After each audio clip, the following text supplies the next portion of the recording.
Welcome to our channel. Today we how to start cyber hygiene practices with Microsoft, beginner guide step by step clearly.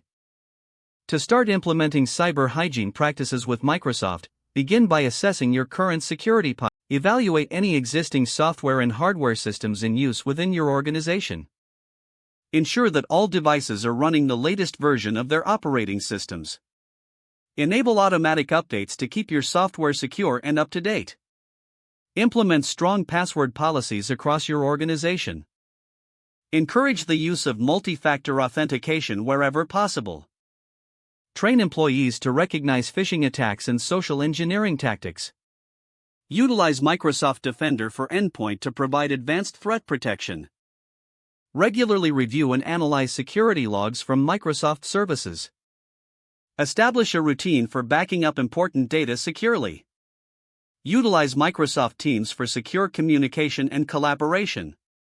Conduct regular security assessments to identify vulnerabilities. Encourage employees to report suspicious activity promptly. Implement data encryption to protect sensitive information. Promote a culture of cyber awareness and continuous learning among employees. Utilize Microsoft Azure Security Center for cloud security management. Ensure compliance with relevant data protection regulations and standards.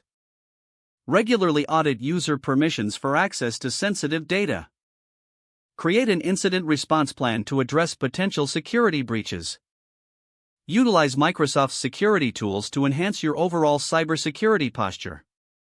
Monitor and adjust your practices as threats evolve over time. By following these steps, you can effectively establish strong cyber hygiene practices using Microsoft services. If the page does not load, refresh the browser or try again in a private or incognito window. Make sure you are using the correct email address, then retype it carefully to avoid small typos. If your password is not accepted, use the reset option and create a new strong password you can remember. Check your spam folder for verification or security emails, then complete any requested confirmation steps. Enable two-factor authentication if available to improve account security and reduce unauthorized access risk. After signing in, review your profile details so your contact information and settings are accurate and current. Don't forget to like this video and subscribe to our channel for more step-by-step tech guides.